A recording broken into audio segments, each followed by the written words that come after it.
السلام علیکم۔ اللہ پر یقین اور دعا کا اثر۔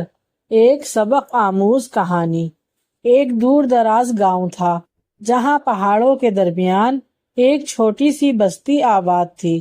اس بستی کے رہنے والے لوگ نہایت نرم دل اور سادہ طبیعت کے تھے، اور ان کی زندگی زمین، جنگل اور آسمان سے جڑی ہوئی تھی۔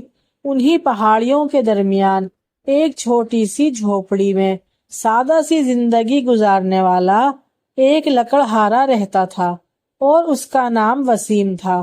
وسیم کی زندگی بہت سادہ تھی۔ صبح ہوتے ہی وہ کلہاڑی کندھے پر رکھتا اور جنگل کا رخ کرتا تھا۔ وہاں سوکھی ٹہنیاں اور درختوں کی گری ہوئی شاخیں جمع کرتا، گٹھر بناتا اور انہیں گاؤں کے بازار میں بیچ آتا۔ دن بھر کی مشقت کے بعد جو تھوڑا بہت اسے ملتا، اس سے اپنی بیوی اور بچے کا پیٹ پالتا۔ اس کی بیوی کا نام شمائلہ تھا۔ وہ گھر سنبھالتی تھی اور ہلکی آنچ پر کھانا بناتی، بچے کے کپڑے دھوتی، اور جو بھی کام ہوتا وہ سب کرتی تھی اور اسی میں خوش رہتی۔ ان کا اکلوتا بیٹا سبحان صرف 5 سال کا تھا۔ وہ نہایت خوبصورت، معصوم اور خاموش طبع کا بچہ تھا۔ وہ اکثر باہر جا کر کچے راستوں پر بیٹھ کر لکڑیوں سے کھیلتا، کنکر جمع کرتا اور درختوں کے پتے چنتا تھا۔ ایک دن بازار سے آتے ہوئے وسیم کی نظر آسمان تک گئی۔ اس نے دیکھا کہ بادل کچھ زیادہ ہی گہرے ہو رہے تھے۔ راستے میں لوگوں سے سنا کہ شاید ہو سکتا ہے اگلے کچھ دنوں میں شدید بارشیں شروع ہو جائیں۔ وسیم کے دل میں خیال آیا کہ ابھی کچھ ایکسٹرا لکڑیاں کاٹ کر جمع کر لوں تاکہ بارش کے دنوں میں بازار میں بیچ سکوں۔ اور پھر اگلے 2 دن نہایت تیز بارش شروع ہوئی اور وہ لکڑی کاٹنے بھی نہ جا سکا۔ گھر میں تھوڑا سا آٹا اور چاول رکھا تھا، وہ بھی ختم ہو گیا۔ شمائلہ نے چپ چاپ بچے کے کپڑے دھونے کے بجائے دھوپ میں سکھانا شروع کر دیے تاکہ کپڑے بچے کو گرم محسوس ہوں۔ رات کو جب بھوک سے نیند نہیں آ رہی تھی تو وہ بچے کو گود میں لے کر لوریاں سنانے لگی، لیکن پیٹ کی خالی جگہ نہیں بھری۔ بارش ختم ہوتے ہی وسیم جلدی جنگل چلا گیا۔ اس دن اس نے بہت محنت کی اور بہت ساری لکڑیاں کاٹ کر جمع کی اور انہیں لے کر بازار چلا گیا، لیکن بازار میں لکڑیاں بہت کم داموں بکی۔ جو پیسے ہاتھ آئے ان سے صرف ایک وقت کا کھانا آیا۔ ایسے ہی دن گزرتے گئے اور ایک دن اچانک لکڑہارے کے بیٹے سبحان کی طبیعت خراب ہو گئی۔ وہ بچہ جو ہمیشہ خاموشی کے ساتھ کھیلتا کودتا رہتا تھا، آج چپ چاپ ایک طرف پڑا تھا، نہ کچھ کھاتا اور نہ کچھ پیتا۔ اس کے جسم پر بخار چڑھ گیا تھا اور سانس تیز چل رہی تھی۔ شمائلہ اپنے بیمار بچے کو دیکھ کر بہت پریشان ہو گئی۔ اس نے کچھ پرانے گھریلو نسخے آزمانے کی کوشش کی، مگر کوئی فائدہ نہ ہوا۔ وسیم جلدی میں بھاگ کر طبیب کے پاس گیا، مگر جب طبیب نے دوائی کے لیے پیسے مانگے تو وسیم کے پاس پیسے نہیں تھے۔ وہ خالی جیب، ٹوٹے دل اور نم آنکھوں کے ساتھ وہ گھر واپس آ گیا۔ گھر میں داخل ہوا تو سبحان چپ چاپ گھر کے ایک کونے میں لیٹا ہوا تھا، آنکھیں بند تھیں اور جسم پسینے میں بھیگا ہوا تھا۔ شمائلہ خاموشی سے کپڑے بدل رہی تھی۔ وسیم وہ منظر دیکھ کر وہیں بیٹھ گیا اور جھوپڑی کے کونے میں بیٹھ کر دونوں ہاتھ دعا کے لیے اٹھا دیے اور اپنا سر جھکا لیا، اور دیر تک بس روتا رہا اور اللہ سے دعا مانگتا رہا۔ اس کی زبان خاموش تھی، مگر دل چیخ چیخ کر کہہ رہا تھا، اے میرے اللہ، میرے بیٹے کو بچا لے۔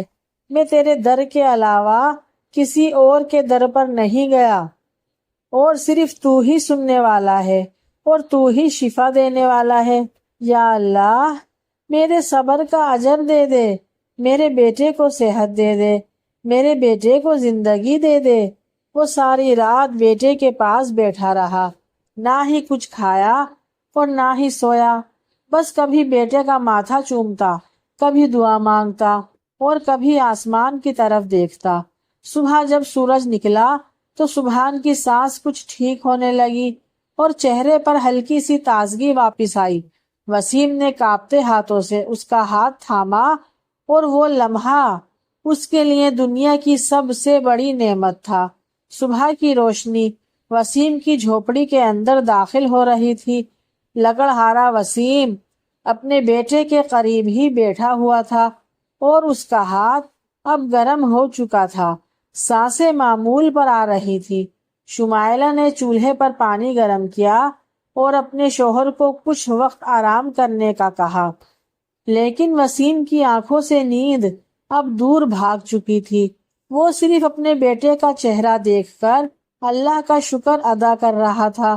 2 دن گزر گئے اور سبحان تھوڑا بہتر محسوس کرنے لگا، مگر کمزوری اب بھی باقی تھی۔ کھانے کو گھر میں کچھ نہ تھا، لکڑیاں بھی نہیں بچی تھی، شاید سب ختم ہو چکی تھی۔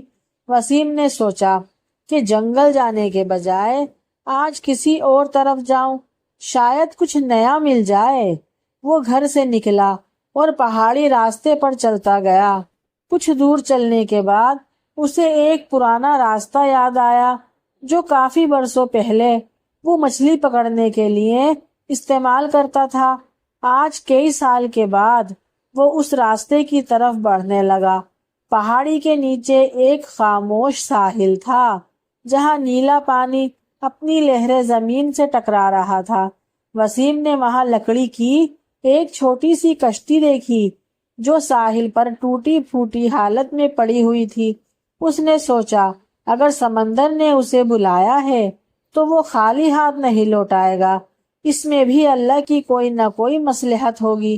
وہ کچھ شاخیں اکٹھی کر کے کشتی کو تھوڑا ٹھیک کرنے لگا، پھر سمندر میں دھیرے دھیرے کشتی کو دھکیلا۔ کشتی اپنی ہلکی سی موج میں سمندر پر بہنے لگی۔ وسیم نہ کوئی جال ساتھ لایا تھا، نہ اس کے پاس کوئی کانٹا تھا اور نہ ہی مچھلی پکڑنے کے لیے کوئی چارہ۔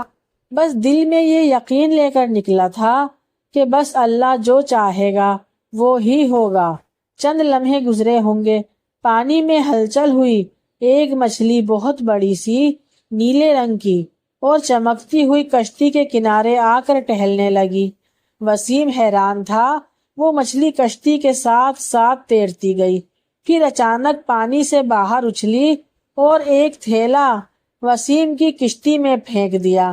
وسیم کے پیروں کے پاس وہ تھیلا جا گرا۔ وسیم نے جلدی سے وہ تھیلا اٹھایا اور اس کا دل زور زور سے دھڑکنے لگا۔ یہ خواب تھا یا حقیقت؟ تھیلا کھولا تو اس میں سونے کے سکے رکھے ہوئے تھے۔ وہ سکتے میں آ گیا، اس کو یقین نہیں آ رہا تھا۔ اس نے دوبارہ مچھلی کی طرف دیکھا تو وہ مچھلی وہاں سے غائب ہو چکی تھی۔ وسیم نے آسمان کی طرف دیکھا اور آنکھیں بند کر کے دل میں کہا، اے میرے پیارے اللہ، تو نے میرے صبر، میری دعا اور میرے یقین کو رد نہیں کیا۔ تو نے مجھے وہاں سے دیا ہے جہاں سے مجھے امید بھی نہیں تھی۔ وسیم کشتی کو واپس کنارے تک لے آیا۔ سونا اس کے لیے خزانہ نہیں تھا، بلکہ اللہ کی طرف سے عطا کیا ہوا ایک وسیلہ تھا، ایک تحفہ تھا۔ اس نے فیصلہ کیا کہ وہ اس دولت کو ضائع نہیں کرے گا، بلکہ اپنے بیٹے کا اچھا سا علاج کرائے گا، جھونپڑی کی مرمت کرائے گا اور کچھ پیسے ان لوگوں میں بانٹ دے گا جو اسی کی طرح مجبور ہیں۔ وہ گھر واپس پہنچا تو شمائلہ اسے دیکھ کر حیران ہوئی۔ وسیم نے کچھ فخر سے نہیں بلکہ عاجزی سے کہا کہ سبحان بھی بچ گیا، اللہ کا شکر ہے، اللہ نے ہماری دعائیں بھی سن لی اور ہمارا صبر خالی نہیں گیا۔ شمائلہ کی آنکھوں میں آنسو آ گئے۔ اس دن ان دونوں نے ایک ساتھ بیٹھ کر سب سے پہلے سجدہ کیا۔ جھونپڑی میں اب بھی غربت تھی مگر دل میں سکون تھا، اور وسیم جانتا تھا کہ اصل دولت وہ یقین ہے جو انسان کو دعا کرتے وقت اللہ سے جوڑ دیتا ہے۔ سبحان کی طبیعت اب پہلے سے کافی بہتر ہو چکی تھی۔ شمائلہ کے چہرے پر وہ تھکاوٹ نظر نہیں آ رہی تھی جو کئی دنوں سے مسلسل اس کو تھی۔ وسیم کئی دنوں سے مسلسل یہ سوچ رہا تھا کہ جو سونے کے سکے اسے ملے ہیں ان کا استعمال کیسے کروں تاکہ رزق کی عزت بھی بچی رہے اور ضرورت بھی پوری ہو جائے۔ اس نے سب سے پہلے سبحان کو گاؤں کے مشہور طبیب کے پاس لے جا کر مکمل علاج کرایا۔ دوا، پرہیز، آرام، سب کچھ وہ دل سے کرتا رہا اور اس کا بیٹا جلد ہی کھیلنے کودنے لگا، پہلے کی طرح خاموش لیکن چہرے پہ نئی روشنی کے ساتھ۔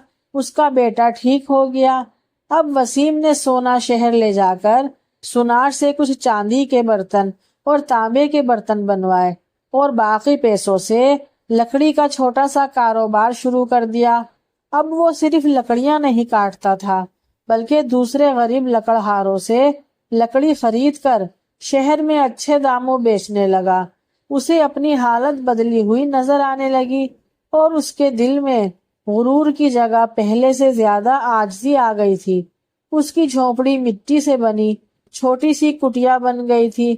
اندر فرش پر چٹائی، دیواروں پر قرآن کی آیت اور کونے میں ایک صاف ستھری جگہ جہاں بیٹھ کر وسیم اکثر دعا کرتا تھا، نماز پڑھتا تھا۔ وہی جگہ جہاں وہ بیٹے کے لیے آنکھیں بند کر کر دعا مانگتا رہا، اپنے صبر کا صلہ اللہ سے مانگتا رہا۔ اس جگہ اب بھی اس کی سجدوں کی خوشبو مہکتی ہے۔